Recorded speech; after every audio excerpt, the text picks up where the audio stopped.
Se ha oído un disparo. Se ha oído un golpe muy fuerte en la Cámara. La Guardia Civil entra en el Congreso de los Diputados.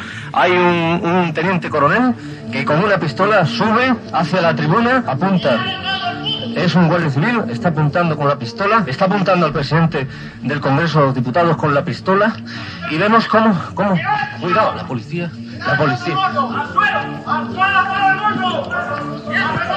No podemos emitir más porque nos están apuntando con la policía. Llevan metros.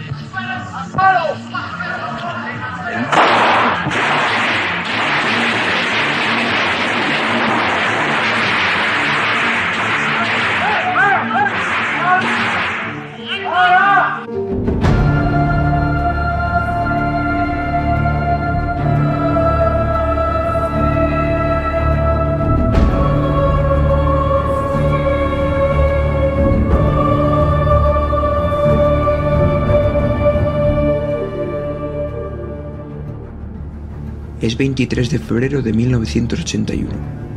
España sigue caminando hacia la consolidación de una jovencísima democracia, pero el paso no está libre de obstáculos. Todo lo contrario. El país lleva meses, por no decir años, sumido en una profunda crisis política.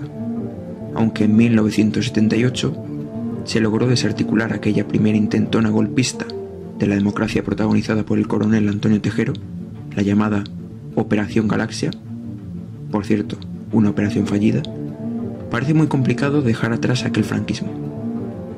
El régimen se resiste a desaparecer y aún está presente en las principales estructuras de poder. Parece poder condicionar todavía las decisiones del Estado. El mando de Adolfo Suárez al frente del gobierno se resiente. Hoy pues, sin que nadie me lo haya pedido, y me voy con el convencimiento de que este comportamiento, por poco comprensible que pueda parecer a primera vista, es el que creo que mi patria me exige en este momento. El líder de UCD ha sido duramente criticado. En el ejército no ha gustado la legalización del Partido Comunista y algunos sectores militares rechazan este nuevo sistema democrático. Suárez también ha perdido numerosos apoyos por la gestión de la lucha antiterrorista contra ETA, que en un solo año ha asesinado a más de un centenar de personas. El presidente del gobierno llega al 23F derrotado. Ha sufrido una moción de censura por parte del PSOE y el rechazo de muchos miembros de su partido le han obligado a presentar su dimisión. El mando está en el aire. Tras una breve ronda de contactos, el rey ha elegido a Leopoldo Calvo Sotelo, también de UCD, como candidato a la presidencia del gobierno. Su candidatura supone un intento por calmar las aguas a todos los niveles. Según lo previsto, en torno a las 6 horas del 23 de febrero, comienza la votación de investidura. Una hora antes, a las 5 de la tarde, los diputados ya han ocupado sus escaños para dar pie a un breve debate que precede a la elección del presidente. Más de 400 personas coinciden en ese momento en la Cámara Baja.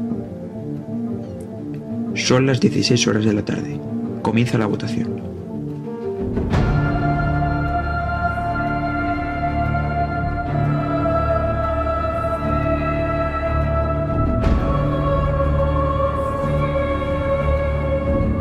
José Manuel García Margallo, en ese momento miembro de la Unión de Centro Democrático, es el primer diputado en votar.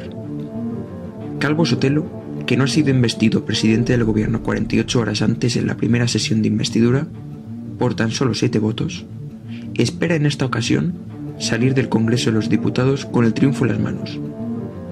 En la bancada de UCD, y en realidad en todo el hemiciclo, el ambiente está enrarecido. Se denota cierta tensión y nerviosismo. 18 y 23 horas. Los militares irrumpen en el Congreso. A las 18 y 23 horas es llamado a votar el socialista Manuel Núñez Encabo. En ese momento, dicen los secretarios del Congreso que se escuchan gritos, voces y disparos procedentes del exterior del salón de sesiones.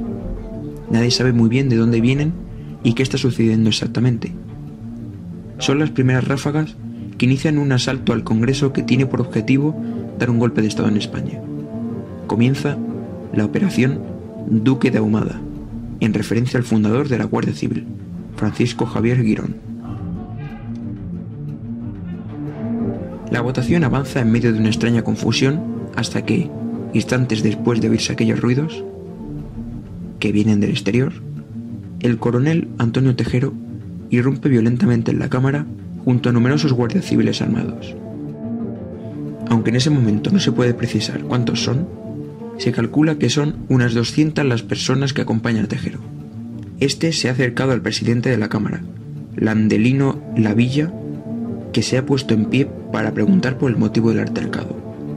Tejero le contesta: «Quítate de ahí», acompañado de estas palabras con un expresivo gesto de la mano con el que empuña una pistola. Según se recogen las actas oficiales, el teniente coronel y sus acompañantes se dirigen a la Cámara y profieren el ya famoso grito: «¡Quieto todo el mundo! ¡Al suelo!». La tensión y la confusión de la Cámara es máxima. ¡Quieto todo el mundo!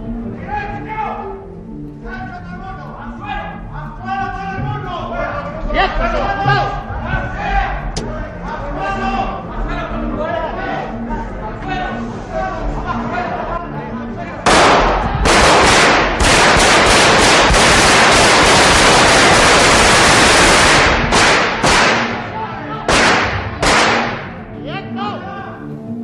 18:25 de la tarde. El vicepresidente primero del gobierno, Manuel Gutiérrez Mellado, ignora las exigencias del grupo armado y se acerca a la tribuna. Le instan de nuevo a que se siente, pero este se niega. En ese momento, un grupo de guardias civiles forcejea con él para reducirlo y se producen varios disparos en la sala que acaban en la bóveda del hemiciclo. La reacción es inmediata. Todos los diputados se esconden, agachados en la bancada. Suárez permanece en su escaño, sin moverse, igual que Carrillo, que fuma desde el suyo. Gutiérrez Mellado se lleva las manos a la cintura, casi impasible por los disparos. Uno de los asaltantes pide calma. Dice: «Quietos, parad, parad. Vais a dar a alguien de los nuestros». Los agentes insisten a Gutiérrez Mellado para que se siente en su escaño. Le zarandean y le golpean violentamente, precisan los secretarios del Congreso. Suárez se levanta para socorrerle y finalmente el vicepresidente se sienta. 18:33 de la tarde. Jesús Muñecas, acusado de torturas contra activistas antifranquistas en los años 60 y 70, se dirige a la tribuna de oradores y dice lo siguiente según certifican los secretarios del Congreso en las actas oficiales. Buenas tardes. No va a ocurrir nada, pero vamos a esperar un momento a que venga la autoridad militar competente para disponer lo que tenga que ser y lo que él mismo diga a todos nosotros. O sea, estén tranquilos. No sé si esto será cuestión de un cuarto de hora, 20 minutos, media hora. Me imagino que no más tiempo. Y la autoridad que hay competente, militar por supuesto, será la que determine qué es lo que va a ocurrir. Por supuesto que no pasará nada. O sea, que estén ustedes tranquilos. La villa insiste a los guardias civiles para hablar con la persona que está coordinando la acción militar, pero los asaltantes rechazan su petición repetidas veces. Le responden que esa conversación se dará cuando el jefe de la operación quiera y que podrá hablar con él largo y tendido.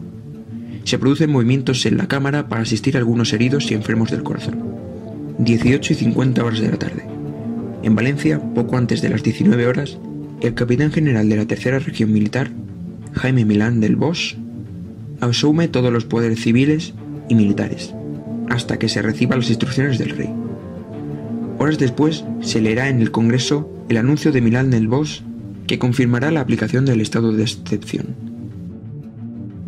En Madrid, la señal de RTVE, que informa sobre la intentona golpista, es interrumpida. La sede ha sido tomada a la fuerza por decenas de militares y en este momento se emite un programa de variedades en televisión y radio nacional. Hace resonar marchas militares en los transistores. En el Congreso, los asaltantes dejan salir a los civiles y funcionarios y a los periodistas, no sin antes destruir numerosas cámaras de RTVE y velar los carretes de los periodistas allí presentes.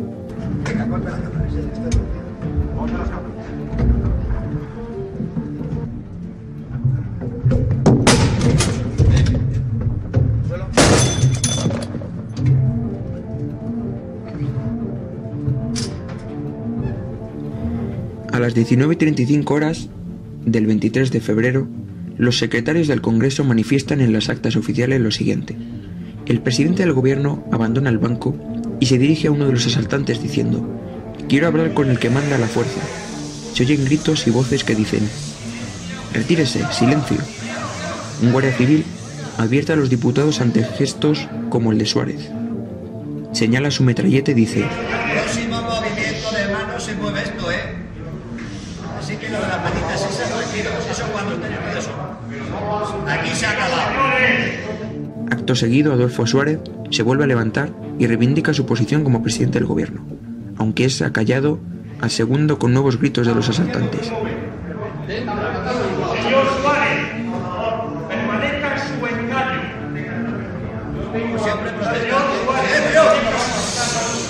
¡Se siente ahí, coño! ¡Se siente! Al Congreso llega la noticia de la intervención de Milán del Bosch en Valencia, y el anuncio lo había dado Tejero, y los asaltantes lo celebran con víctoras a España, al rey y a la Guardia Civil. Según desveló Alfonso Guerra a través de la transcripción de un ujier presente en el Congreso el 23F, a las 17:40, Tejero coge por el brazo a Suárez y ambos salen del hemiciclo. Se inicia una tensa conversación entre ambos. «Explique qué locura es esta», reclama Suárez a Tejero, que responde: «Por España, todo por España». El presidente del gobierno muestra su enfado y dice: «¡Qué vergüenza para España! ¿Quién hay detrás de esto? ¿Con quién puedo hablar?». El teniente coronel se limita a decirle que no hay nada de qué hablar y que solo debe salir. Suárez insiste en conocer al responsable y pide a Tejero que deponga su actitud. «Usted ya no es el presidente de nadie. Yo solo recibo órdenes de mi general. No me equivoque», concluye, al parecer de forma amenazante, Antonio Tejero. Minutos después, guardias civiles que forman parte del asalto al Congreso obligan a salir a varios diputados. Entre ellos se encuentran Gutiérrez Mellado, Santiago Carrillo, Agustín Rodríguez Sahagún, Felipe González, Calvo Sotelo y el propio Suárez. Nadie sabe a dónde los trasladan.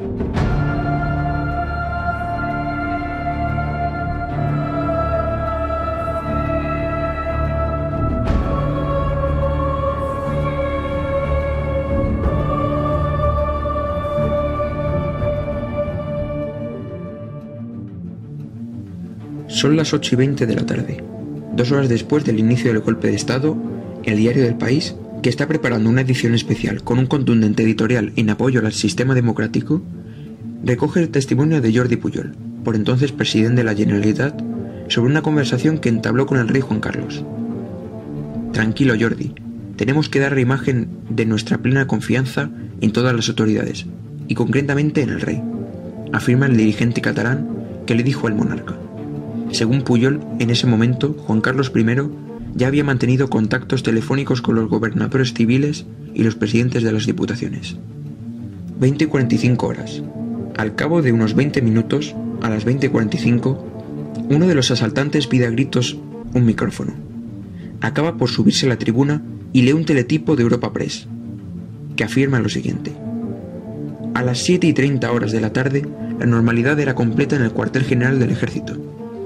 A esta hora no se apreciaban movimientos especiales de las tropas ni se habían adoptado medidas de seguridad ni de protección. Sin embargo, instantes después, según registran los secretarios del Congreso, otro oficial de la Guardia Civil se sitúa frente a los mismos micrófonos y procede a leer otro comunicado. Pasadas las 7 de la tarde, la emisora de radio La Voz de Castellón ha sido tomada, así como también Radio Castellón por personal militar. También allí se ha emitido un comunicado firmado por Milán del Bosch en el que se presentan las medidas dispuestas por el teniente general tras el asalto al Congreso».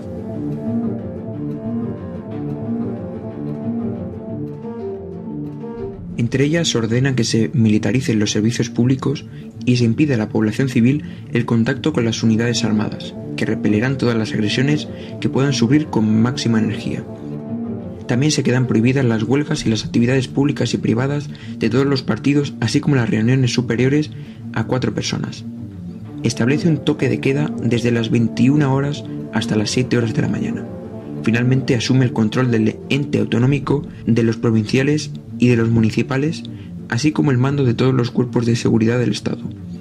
El comunicado concluye así: se espera la colaboración activa de todas las personas patriotas, amantes del orden y la paz. Termino con un fuerte abrazo y ¡viva el rey! Ante los acontecimientos que se están desarrollando en estos momentos en la capital de España y el consiguiente vacío de poder, es mi deber garantizar el orden en la región militar de mi mando hasta que se reciban las correspondientes instrucciones de Su Majestad el Rey. En consecuencia, dispongo: todo el personal afecto a los servicios públicos de interés civil quedan militarizados con los deberes y atribuciones que marca la ley. Se prohíbe el contacto con las unidades armadas por parte de la población civil. Dichas unidades repelerán sin intimidación ni aviso todas las agresiones que puedan sufrir. Estas normas estarán en vigor el tiempo estrictamente necesario para recibir instrucciones de Su Majestad el Rey o de la superioridad. Por todo ello, termino con un fuerte abrazo y ¡viva el rey! 8:50 horas. Si Milán del Bosch ha puesto patas arriba a la Comunidad Valenciana, en cuestión de minutos la situación que se viene en el Congreso de los Diputados no es mejor. Modesto Fraile y José Bono advierten a los golpistas de un posible corte en el suministro eléctrico que dejaría totalmente a oscuras la Cámara, puesto que no tiene generador propio. Ante la sorpresa y estupor de los presentes, Tejero grita: si hubiera un apagón de luz en la puerta donde estén ustedes, dirigiéndose a los agentes que le acompañan, al recibir un roce en el cuerpo, hagan fuego. Tejero ordena además a los uquieres que coloquen sillas y todos elementos junto a la mesa pequeña de la sala para que, en el supuesto de que se corte el suministro eléctrico, se prenda fuego al material acumulado. Según las actas oficiales, en ese momento varios diputados gritan que todo es madera. Un oficial, al requerimiento del presidente de la Cámara, que le advierte los riesgos, detiene la operación. 21 horas de la noche. A las 9 de la noche se forma un gobierno provisional con los subsecretarios de todos los ministerios presidido por Francisco Laína, director de la Seguridad del Estado. No tardan en verse, a partir de las 21 horas, los efectos del mando de Milán del Bosch en la Comunidad Valenciana.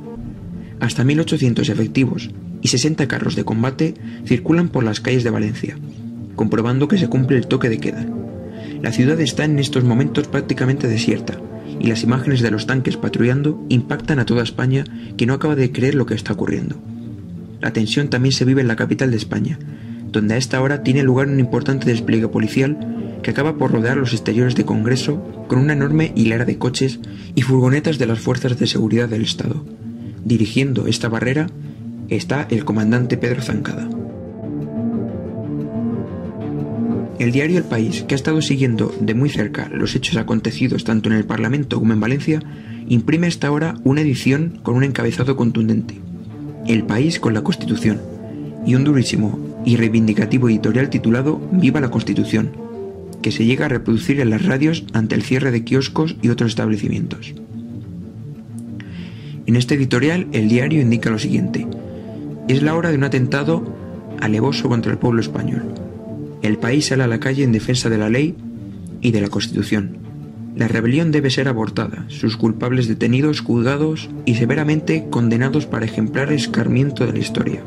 En un documental publicado 35 años después del intento de golpe de Estado, los periodistas de este medio explican cómo vivieron aquella tarde, noche y madrugada del 23 de febrero. En relación con el incidente ocurrido en el Palacio de Congresos, a media tarde de hoy, el Ministerio del Interior ha comunicado a los gobernadores civiles de toda España que estén en estado de alerta. Un momento que nos llega en este momento un flash de la agencia EFE. La acción podría haber sido realizada por el teniente coronel Tejero y 200 guardias civiles. Es Tejero.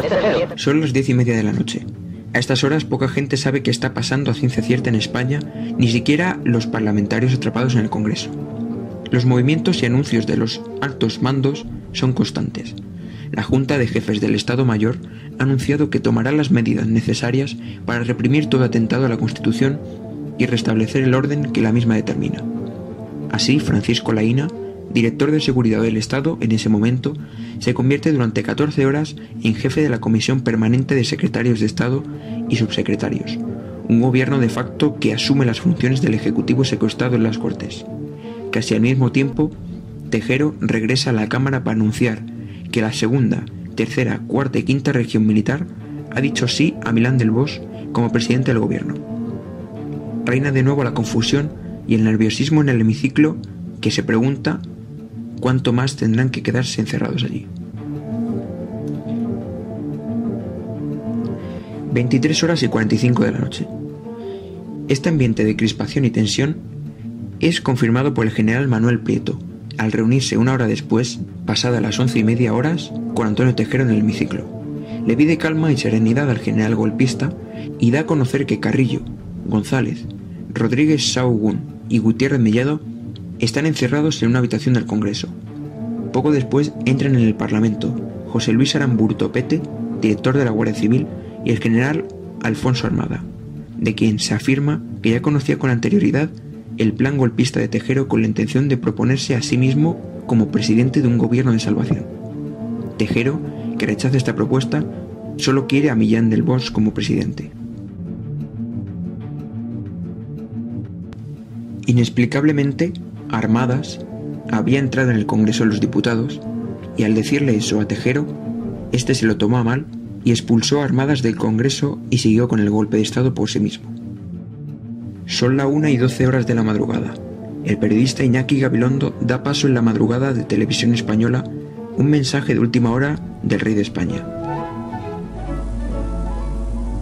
Al dirigirme a todos los españoles, con brevedad y concisión, en las circunstancias extraordinarias que en estos momentos estamos viviendo, pido a todos la mayor serenidad y confianza y les hago saber que he cursado a los capitanes generales de las regiones militares, zonas marítimas y regiones aéreas la orden siguiente.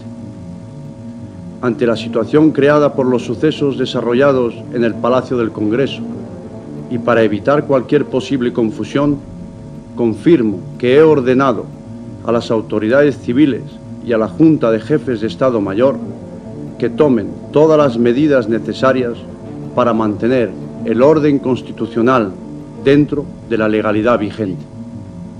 Cualquier medida de carácter militar que en su caso hubiera de tomarse deberá contar con la aprobación de la Junta de Jefes de Estado Mayor. La corona, símbolo de la permanencia y unidad de la patria, no puede tolerar en forma alguna acciones o actitudes de personas que pretendan interrumpir por la fuerza el proceso democrático que la Constitución votada por el pueblo español determinó en su día a través de referéndum. Juan Carlos I se muestra leal a la Constitución. Los papeles parcialmente desclasificados en 2011 sobre lo que ocurrió el 23F desvelan una conversación posterior a este discurso entre el monarca y Milán del Bosch, que se niega a entregarse de forma voluntaria y a retirar a los efectivos de Valencia. A las 2:30 horas de la madrugada llega al teniente general un telefax enviado por Juan Carlos I. En él se puede leer: confirmando conversación telefónica que acabamos de tener. Te hago saber con toda claridad lo siguiente. Afirmo mi rotunda decisión de mantener el orden constitucional dentro de la legalidad vigente. Después de este mensaje ya no puedo volverme atrás. En este mensaje Juan Carlos I también insta de nuevo a Milán del Bosch a retirar las unidades movilizadas y a decirle a Tejero que termine el asalto en el Congreso. Y se muestra tajante: cualquier golpe de Estado no podrá escudarse con el rey. Es contra el rey. 6 de la madrugada. Tras varias horas sin pronunciarse, Milán del Bosch decide anular las medidas de estado de excepción que había impuesto en Valencia. Lo hace a las 6 horas del 24 de febrero y Tejero por su parte sigue reticente en estas primeras horas de la mañana a dar por fracasado el golpe de Estado. Las actas del Congreso de los Diputados registran otro altercado en el hemiciclo hacia las 8 horas. Algunos sugieres colocan paquetes con leche, jamón, queso y otros productos. Un oficial anuncia que los presentes podrán desayunar en breves minutos. Desde los escaños se oyen voces de «no queremos comer, queremos desayunar a casa». Momentos después se retiran estos productos. A las 8:50 de la mañana los secretarios del Congreso también registran el hartazgo de los parlamentarios como Manuel Fraga, que se acerca de las 9 de la mañana, se levanta de su escaño para reprochar a Tejero su comportamiento, y los asaltantes ordenan a Fraga estar en silencio, pero este, con voz suficientemente alta para ser escuchado por todos los presentes, dice: «Yo ya no aguanto más, disparen contra mí», y se abre la chaqueta. Los efectivos de Tejero insisten a Fraga que se siente, pero él se opone. Quiero salir de aquí. Este asunto debe terminar cuanto antes. Estáis arruinando la carrera de estos hombres. Una discusión entre Fraga y Tejero provoca otro revuelo en la Cámara, y el político, a punto de abandonar el hemiciclo, pronuncia las siguientes palabras: prefiero morir con honra que vivir con vilipendio. 10 horas de la mañana. En las últimas horas del intento de sublevación militar, todo ocurre muy rápido. Los golpistas anuncian que se permitirá la salida de las diputadas y así lo harán todas a excepción de María Izquierdo y Pilar Bravo. Armada vuelve a entrar en la Cámara para negociar con Tejero. Un teniente presente en el hemiciclo anuncia a las 11 horas que da la sensación de que se está llegando a una solución del problema y pide colaboración a los parlamentarios.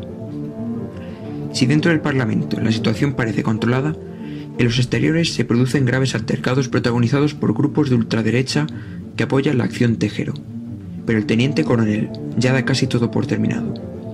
A los pocos minutos se declara único responsable del golpe fallido y pide entregarse en el Pardo, acompañado de Armada, que será recordado como un héroe en la negociación del 23F, hasta su destitución y arresto el día 28 de ese mismo mes. Se aceptan sus condiciones y a las 11:45 horas Tejero pronuncia las siguientes palabras: por favor, se va a desalojar el salón. Lo único que les pido es que colaboren y salgan poco a poco. Pueden salir empezando por las filas. Entre las condiciones que doy es que tienen que salir ustedes. Ellos han aceptado y yo acepto. Se han aceptado todas las condiciones. Acepten ustedes también. Me han aceptado los otros, por favor. Parece que siempre quedará por saber quién era ese elefante blanco al que Tejero esperaba en el Congreso el 23F. Antonio Tejero Molina fue condenado a 30 años de prisión por rebelión militar consumada con la circunstancia agravante de reincidencia, de los que cumplió 15. Jaime Milán del Bosch, condenado a otros 30 años de prisión por rebelión militar consumada, solo cumplió 8. Pero ¿y cuál es la conspiración que rodea todo este intento de golpe de Estado del 23F?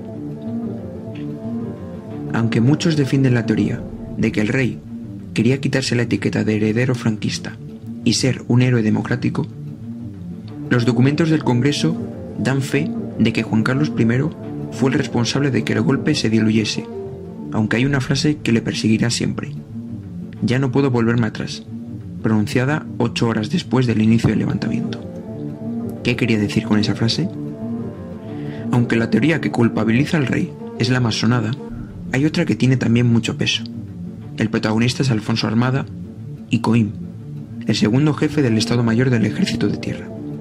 Según se comenta, quiso aprovechar el golpe de Estado para formar un gobierno en el que sería visto como un salvador y él sería el presidente. Así militaría lo que había hecho el militar francés Charles de Gaulle un cuarto de siglo antes. De Gaulle se convirtió en el presidente de la Quinta República Francesa en 1958 tras un golpe de Estado llevado a cabo en Argel por parte de los militares franceses. Es decir, se convirtió en el salvador de la República y sus valores. Armada siempre negó ser el elefante blanco, el líder que esperaba a los sublevados para instaurar su propio gobierno con Felipe González como vicepresidente. Esta teoría se creó porque Armada sacudió por la noche al Congreso para hablar con Tejero, pero según contaba, lo hizo para intentar acabar con el secuestro. El periodista Alfredo Grimaldos escribió en 2006 un ensayo sobre el papel que jugó la CIA en el que hoy es el CNI español. El periodista sostiene que los servicios de inteligencia norteamericanos sabían de las intenciones de los militares españoles, pero asegura que no les interesaba intervenir en el asunto a favor de los demócratas, es decir, Reagan no le tenía mucho aprecio a Adolfo Suárez. Y según Grimaldos, mientras España estaba en vilo, los estadounidenses dispusieron de su equipo bélico en las bases de Rota y Morón, en alerta, y la Sexta Flota se instaló frente a las playas de Valencia en misión de vigilancia mediterránea. Es curioso que aún no se haya explicado los motivos de esta maniobra. Además, hay que añadir que a las 8 de la mañana todas las bases estadounidenses estaban en estado de alerta.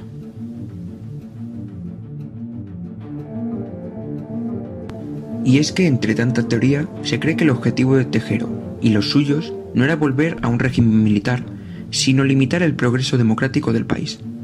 Observando la postura de la banca y el capitalismo español, que tendían a la integración europea, parece difícil pensar que los sectores más conservadores pretendieran volver a una dictadura militar, aseguraba Pablo Iglesias.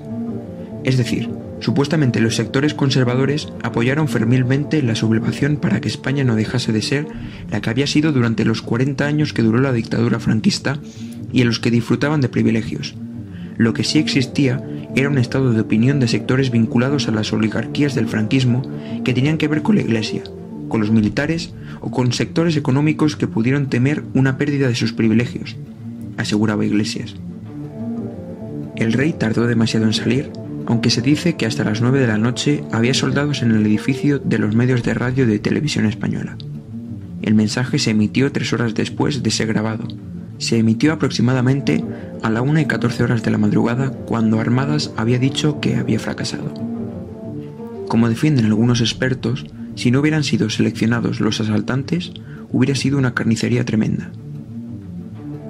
De momento, la versión oficial es la que dice que el golpe de Estado fue dado solamente por los militares y que lo solucionó fue el rey Juan Carlos I.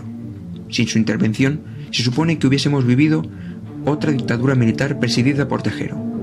Pero juzguen ustedes mismos lo que ocurrió en realidad.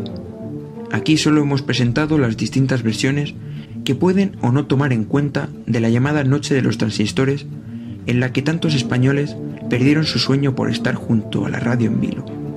Hasta aquí el 23F, historia reciente de España.